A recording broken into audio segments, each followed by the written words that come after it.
गुत्तीतील आमदार यड्रावकर यांच्या समर्थकांचा 3.5 एकरातील ऊस पेटवला, राजकीय द्वेषातून कारस्थानाचा आरोप.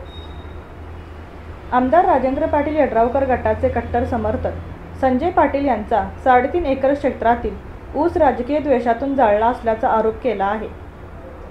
नुकतीच झालेली विधानसभा निवडणूक आणि गावातील राजकीय समीकरणे यामुळे हा कट रचण्यात आला असावा, असा त्यांचा संशय आहे.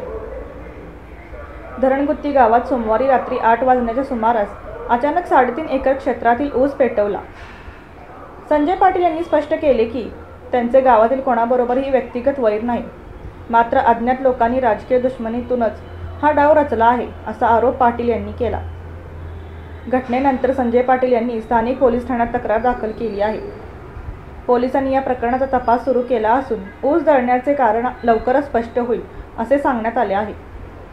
या आगीत संजय पाटील यांचे मोठे नुकसान झाले असून लाखो रुपयांचे आर्थिक नुकसान झाले आहे. राजकीय द्वेषातून उभे पीक जाळणे म्हणजे ग्रामीण भागातील शांतता धोक्यात येण्याची चिन्हे आहेत. शिरोळ तालुका हा राज्यातील शेतकरी चळवळीचा केंद्रबिंदू आहे. मात्र राजकीय द्वेषापोटी शेतकऱ्याचा उभा पीक जाळणे हे तालुक्याला अशोभनीय आहे. शिरोळ तालुक्याच्या इतिहासात इतकी राजकीय चुरस झाली, मात्र शेतकऱ्यांच्या उभ्या पिकाला नुकसान पोहोचवण्याचे धाडस कोणीही केले नव्हते.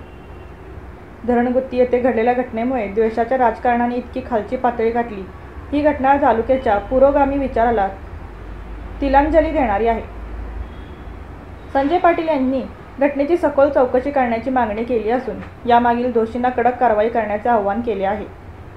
संपूर्ण घटनेवर गावकऱ्यांनी घटनेनंतर संपूर्ण गावाचे लक्ष या प्रकरणावर केंद्रित झाले असून पोलीस तपासातून सत्य उघड होण्याची अपेक्षा सर्वत्र व्यक्त केली जात आहे.